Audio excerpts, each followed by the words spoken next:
Hi everyone, welcome back to the newly cleaned MEC-TEC garage and part 3 of the Puma build. Now the next clip you're going to see is me actually out on the driveway because we got evicted from the garage very briefly because we had some furniture delivered. We had to go in here while things were changing around. So I had to do a little bit of work out there, but it was a nice sunny day, so I got it all welded, fully welded out there.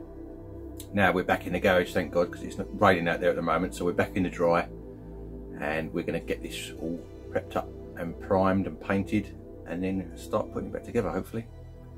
So let's crack on. Okay, we're out on the driveway at the minute, so it's a little bit noisy with cars going past, but bear with me. Front panel is now completely welded on. Show you the corners there. Looks fairly good.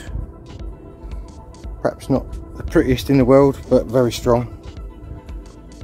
And no one's going to see it once it's all back together anyway. I mean, I've done the best I can to try and keep it neat, obviously. Always strive for perfection, then you get somewhere close if you fall short. You can just about see the backs of the chassis legs there. They're all welded on.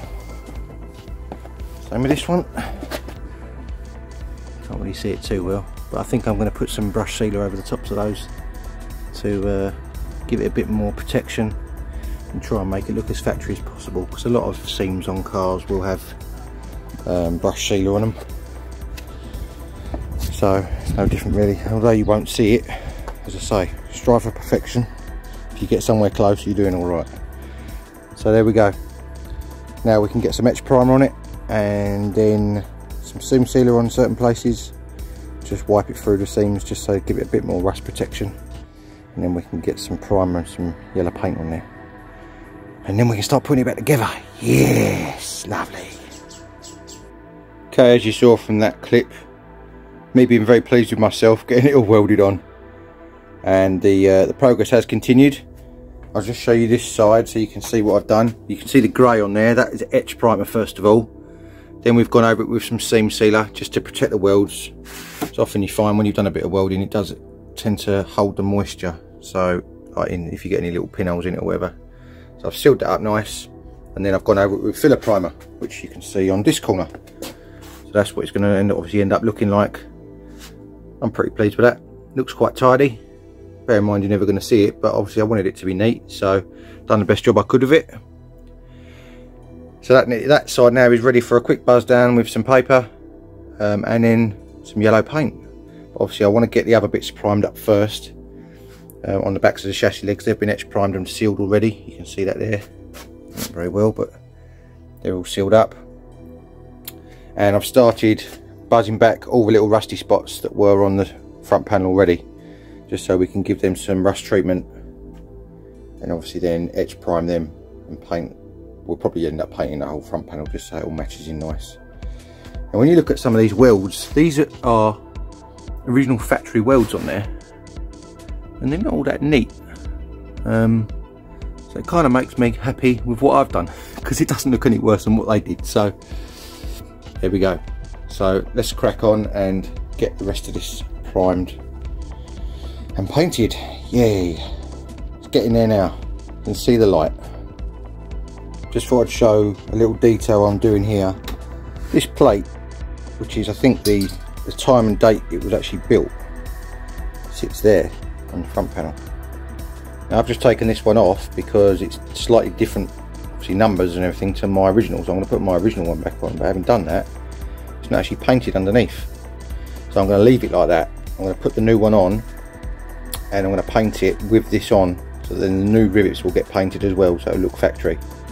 I have put a little bit of etch primer in there, just because there was a couple of little bits of corrosion on those little high spots there.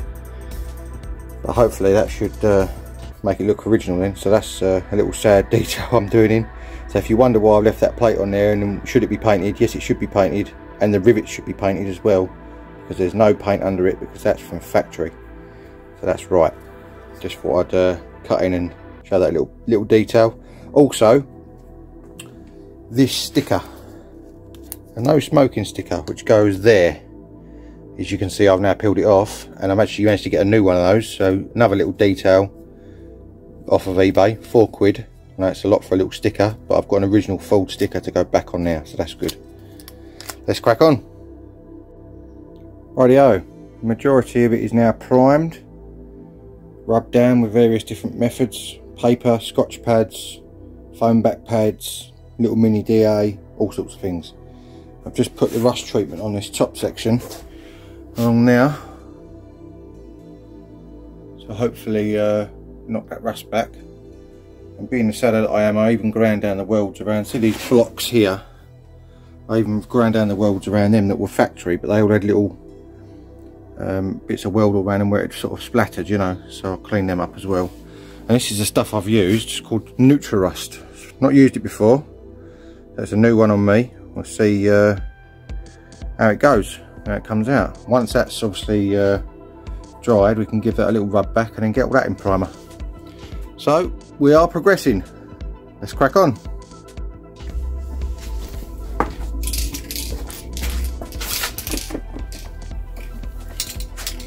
Right, we're fully prepped and primed, panel wiped down, all clean, best I can get it. Time for some yellow paint. Let's see what this looks like.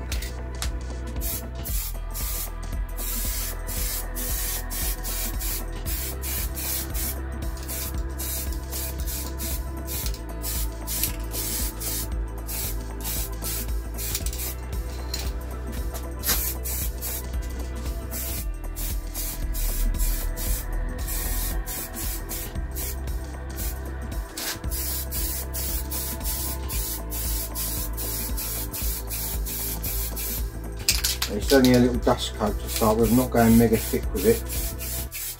Obviously, you start getting runs and whatever if you do that. And the original paint only went up to there anyway, so it's fading out in exactly the same place as what it would have been originally. It won't cover, this paint doesn't cover on the first go, I know that from previous experience. So we'll just go a light coat, and then we'll let it go off and then do it again. And however many coats it takes is however many coats it takes.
Well, that looks a bit better, doesn't it? All in yellow. It's not going to be a perfect paint job. It's an under panel, remember, but at least it's all the right colour, and that is only the first coat as well. So a couple more like that and we should be somewhere near it. Lovely jubbly. There we are, guys and girls. That is now painted with the zinc yellow base coat and satin lacquered. Now all dry. You can see I've put the new no smoking sticker there. Really chuffed actually with how this has come out. It's come out really nice. You can see I haven't put the chassis plate back on yet, but that's got to go on there. This one is the Puma ID plate, which is originally painted, and that is the original one I put back on there before I painted it. I have painted the whole thing just so it all matches in nice. Not that it needed it, but yeah, pretty pleased with that. Considering it's an under panel as well, I think that will look good. Top stuff. Now we can start putting it back together, finally.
Rightio, as you would have seen there, me struggling with this wiring to get it all looped around the right way on the front panel again, because obviously it's been a little while since it's been off and I couldn't remember where any of it went. So that's all back on there now. Bonnet locks on, wiring's routed as best I can at the moment and plugged in everywhere. I've got the the power steering oil cooler bolted back on the cross member, and we have got a genuine Ford second-hand fan for it, because I can't get a new, well I probably could get a new one, but they're a fortune now, so I went for a second-hand one of those. I've got genuine Nissan's aircon rad, genuine Nissan's water rad in here, which is the same make as what the originals were when it was new, and a genuine Ford radiator bracket. So I think we need to get all this stock bolted on there then, so we can start getting things back together. Just thought I would show you these now they're out the box. Actually really nice quality. You can see the Nissan sticker on there if you're interested in what the part number is for the Ford Puma, or I would assume as well the Mark 5 or 4 Fiesta, probably the same. Obviously that rad's up the other way, so I could just show you the sticker on that one as well. So you can see the number on there. That sits obviously up this way, whichever way around it goes, like that. So yeah, pretty impressed with the quality of those. So that's and they weren't fortunes either. I mean, there were more expensive ones out there, but I got these purposely because they were the same make as the genuine Ford ones. They had Nissan stickers on them, so it's good enough for Fords. It's good enough for me. I mean, the originals lasted 20 odd years, so yeah, pleased with those. Let's get them on. Okay, I just thought I'd show you these rads actually going as a pair, which obviously I did know that obviously from getting the old ones out. But basically, the condenser on the front, which is the aircon rad, they've got two sliders, one there and one there, and they slide into the sliders on the water rad, and then they've got two 8mm bolts on the bottom which bolt them through, just here, there and there, and that's it. You put the rubber bungs on from your old one, which obviously they're alright, so they go onto those pegs. There's two on the bottom, two on the top.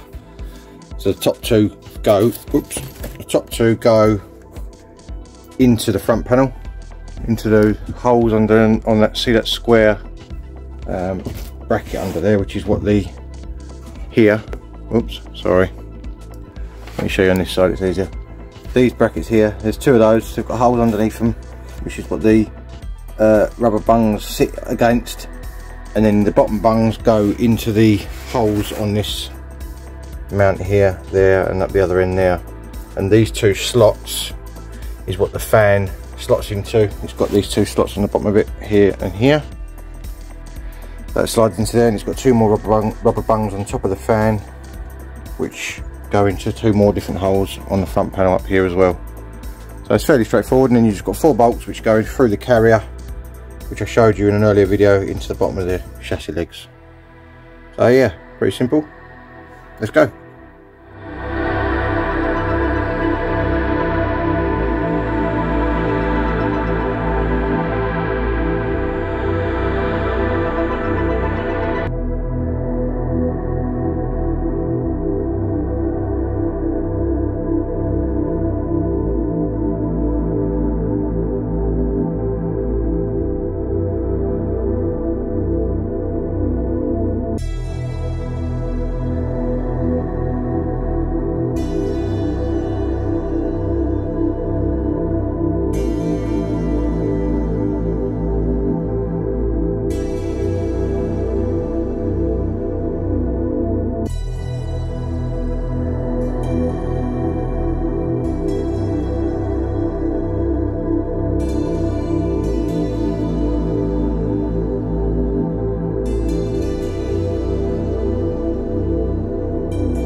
Okie doke, right, you would have seen in that bit of time lapse me putting all the rads in.